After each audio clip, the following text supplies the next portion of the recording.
Punta ako ng market. Bibili ng orange. Laking dinulan.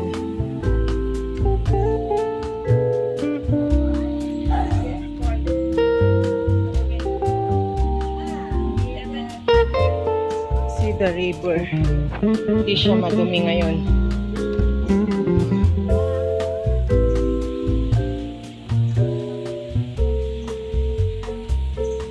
Pero dumaan ako sa ibang way, hindi na doon sa pinakadulasan ko. Saka hindi naman umuulan. Ayan, shout out, good morning everyone. It's 9 something AM. Malate ako nagising, 8 something ako nagising.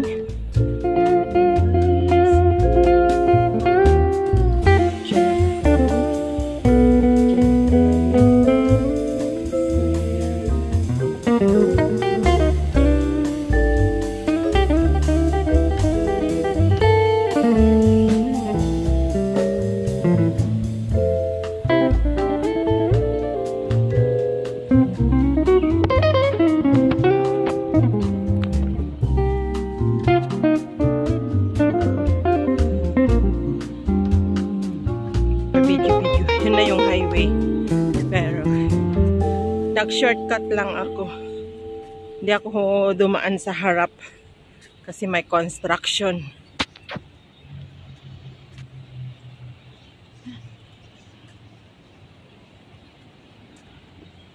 Magalaw.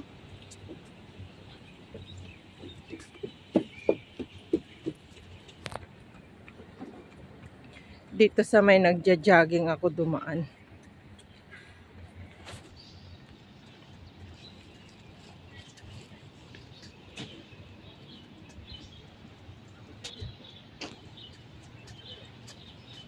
Ano yung kamay? Diyan ang river. Yan ang nagja-jogging.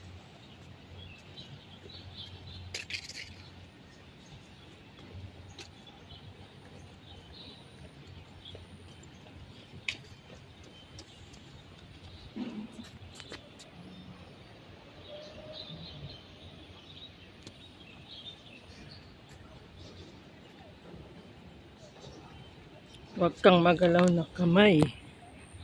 Shout out sa lahat, guys.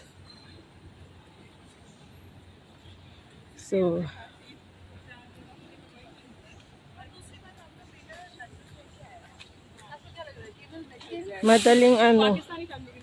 madaling mangawit yung kamay ko na maghawak ng cellphone. Mabigat kasi itong cellphone ko eh. Yan.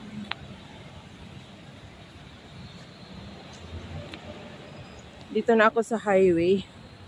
Daming nagja-jogging. At okay lang na late akong umalis kasi orange lang naman yung bibilhin ko. At titingin ako ng kung may murang isda. Gusto kong mag-ulam ng pritong isda. Yan. Nagsilaglagan ng mga bulaklak ng malalaking punong kahoy.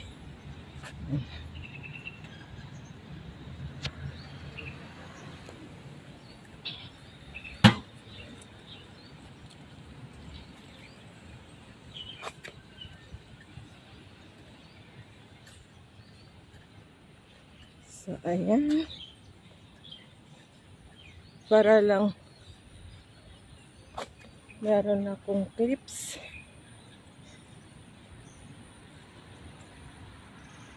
Na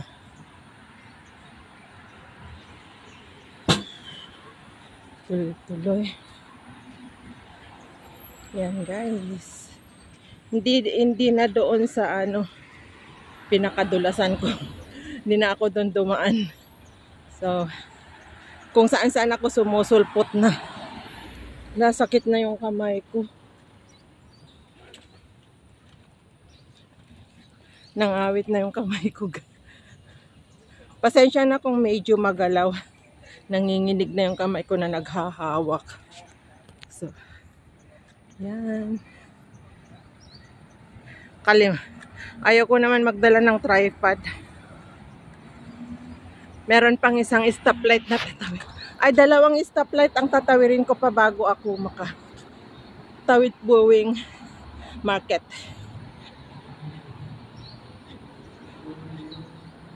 Ayan, nandito na ako sa malapit ng NTUC.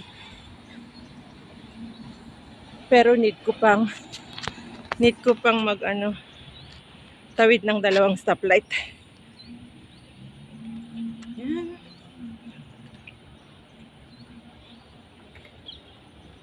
Binidyuhan kung saan naglalakad.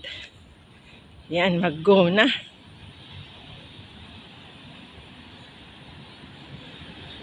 Supposed to be dyan ako manggagaling.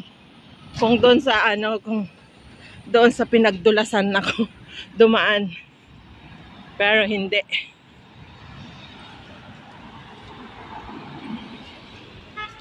So, ayan. Tawid na ako, guys.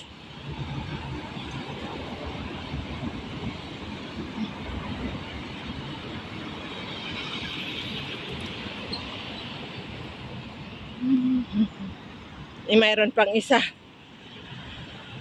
Meron pa akong isang tatawirin. At eto. Thank you, Lord. Yan. Tatawirin ko pa yan bago ako makaano sa... Yan, guys.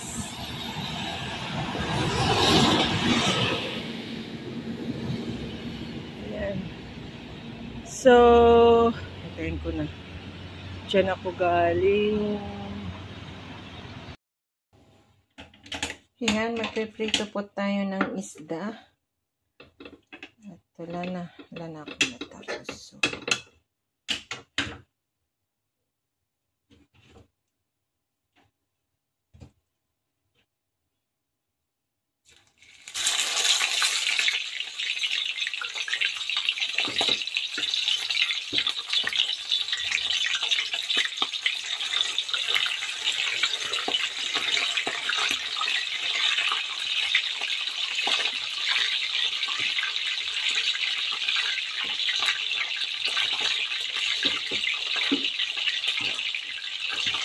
hawak ko yung aking cellphone, guys. Hindi ko nalinagay yung tripod ko.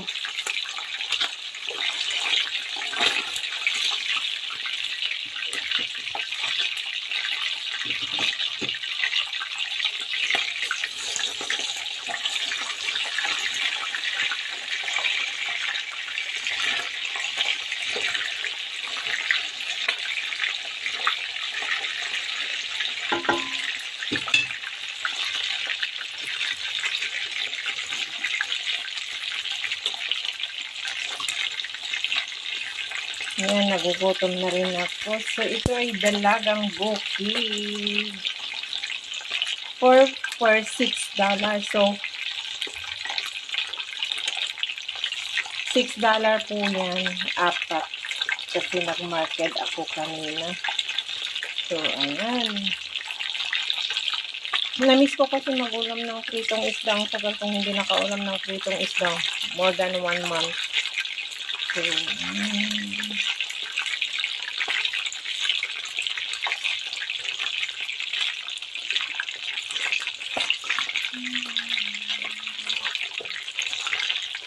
shout out sa inyong lahat dyan. Sensya na kayo, guys, kung puros ulam tong mga pinapakita ko sa aking mga vlogs. Kasi ito lang ang kaya kong maipakita sa inyo. Lagi ko sinasabi na nandito lang ako sa loob ng bahay. Lumabas lang kong mag-market. Ayan, at magpadala ng pera, yan lang.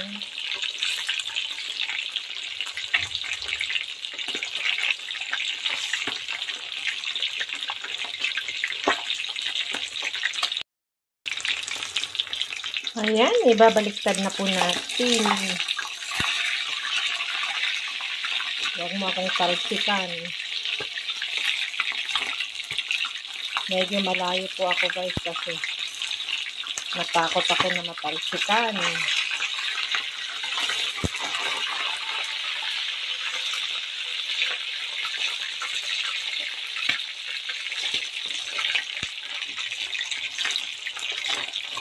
Tapos, isasawsaw mo sa ano to, soy. Kamatis, ang sarap.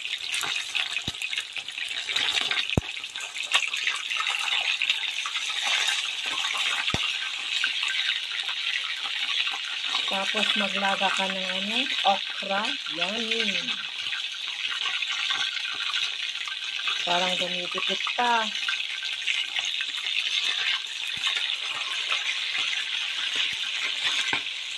Ayan, tumatalsik guys. Pasensya na, layo ko.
Nagugutom na ako, guys. Naantay ko lang to kasi na-miss ko ito. Pinapa-crispy ko yung isa. Ayan. Pwede na ito, guys. Yan, itong uulamin ko isa. Sausaw ko sa kamatis sa soy sauce.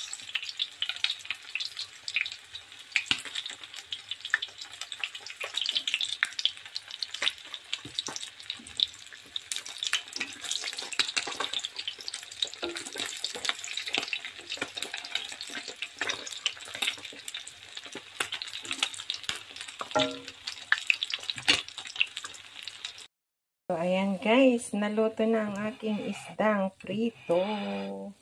Dalagang bukid. Yummy. Tara na guys, kain na po tayo kasi nagugutom na ako. Hapon na, mag-aalas 3 na naman, hindi pa ako nakakakain. Lunch and dinner na po ito guys. So, thank you again sa mga nakaabot hanggang sa dulo. Love you all.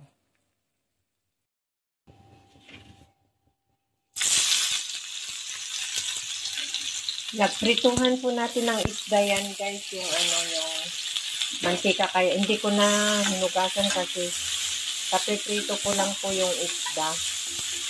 Yan. At gusto ko lang yung dalawa nasa rep kasi nga pirinito ko 4. So gusto kong i-shasyado guys. Na-miss ko ang shasyado na isda. So, ayan, yung dalawa lang.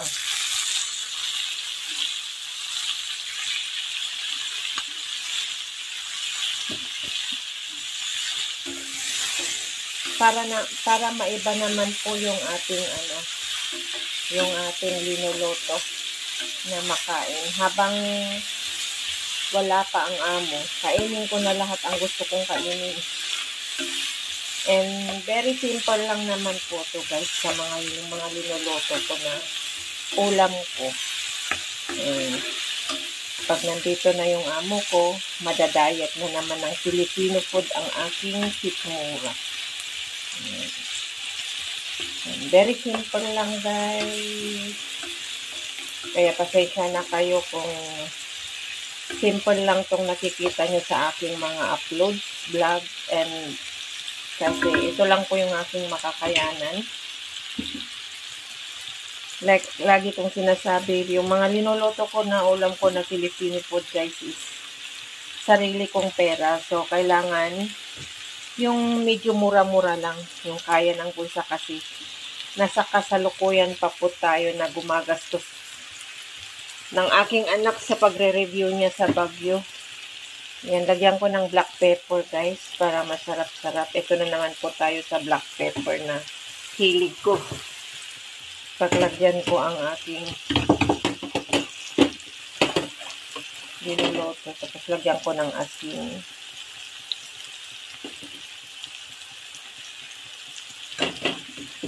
Asin po yan. Yan, yung asin ko.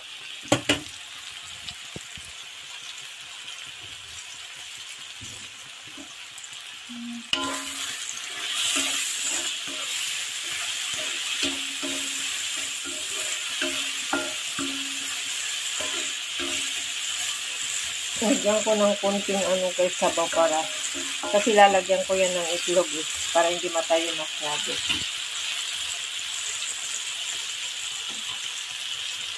Kunti lang guys, kunti lagyan ko ng konting tubig para may sabaw ng konti. Yan.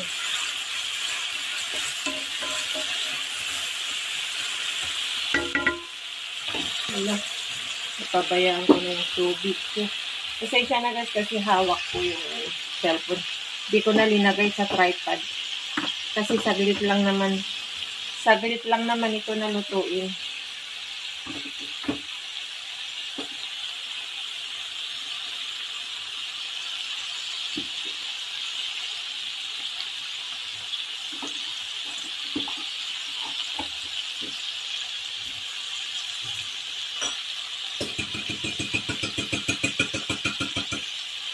Nagbati po ako ng isang itlog.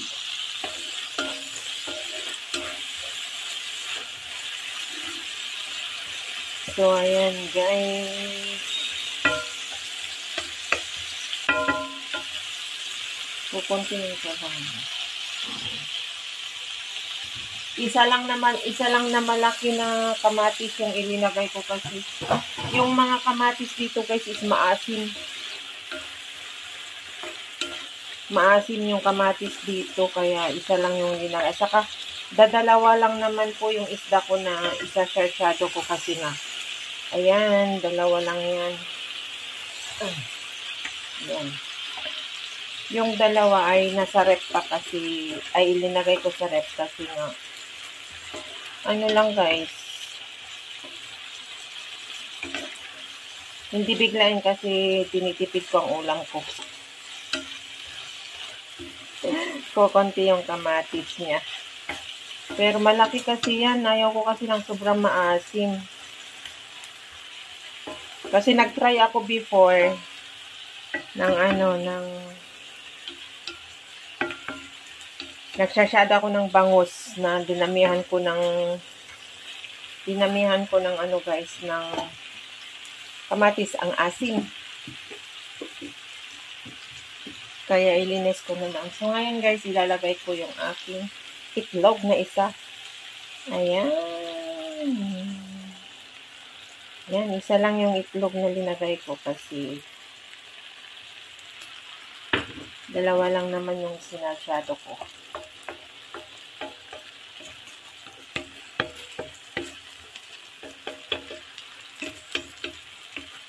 Yan guys. Na-miss ko kasi ito. Lagyan ko ng black pepper ulit. Masarap kasi yung medyo maanghang yung black pepper. Pang pasarap po yan.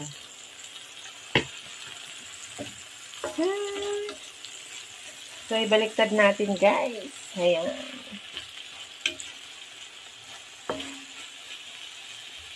Natuyo na. Ayan. Sasyado ko natuyo. Ganyan naman talaga paglagyan mo ng itlog guys. Matutuyo talaga yan. So, hindi ko na alam na ano ko na yung kamay ko. Ayan, ang bango. Amoy sarsyadong egg and fish. So, ayan lang guys. Naluto ng aking sarsyadong egg and fish. Sarsyadong egg and fish sabihin pa. So, ayan. Ganyan ang gusto ko na luto guys. Ayaw ko yung matubig na may sabaw kasi. Ayan, so, ahunin na natin. Ilagay na natin sa plates para makakain na po tayo. And with cheese. Dito po. Diyan ko nalagay kasi kami sa dyan. Ayan guys. Ilagay na natin sa plates. Ayan. Ayan guys. Sayang wala po akong spring onion. Kasi ang ganda sana yung niya po. Lagyan mo ng spring onion sa ibabaw. Di ako nakabili nung nagmarket ako eh. Ang dami kasing tao guys kasi pa Chinese New Year. Ang daming tao kasi pag Chinese New Year dito, 1 week na walang market and 2 days naman na walang supermarket yun sa grocery. Close ng 2 days or 3 days ganun. So ang mga tao na namili talaga sila ng stock food para sa Chinese New Year din and for 1 week na food ganun. Kaya napaka-crowded nung pumunta ako. Daming tao. Ayaw ko makipagsiksikan kasi nga ang sakit ng likod ko pa na nabalibag nung nagmarket ako na umuulan. So ayan guys, ang aking linuto na lunch today and very very very delicious. Ayan, ganyan guys, very simple lang ang aking sarsyadong fish. Ayan. Yung dalawa ay nakatago sa rep para ulamin ko naman. Meron rin akong gusto doon maglalaga ako ng okra tapos isasawsaw ko sa bagungat sa kalamansi and then with yung natira na ganito na dalawang dalagang bukid. So ayan guys, hope you enjoy watching sa very simple again na aking ulam for today. Maraming salamat again sa mga walang sawang papanood sa aking raw vlog. Simple na aking pinapakita para lang ma-update ang aking channel. And salamat po sa mga hindi nag-i-skip ng ads. Maraming salamat. And nagpapasalamat ako kay Tatay Jun sa pag-play na ng aking playlist. Sis Marites Pancito sa mga nag-play sa aking mga upload. And Brother Project 89, thank you din sa pag-play mo sa aking mga upload. Thank you so much. And sa mga nag-i-skip ng ads, maraming salamat guys. Sa mga bago kong supporter, thank you so much. Yan. Kain na po tayo kasi gutom na ako. 1 p.m. na po. Yan guys. Maraming salamat. I love you all. Bye.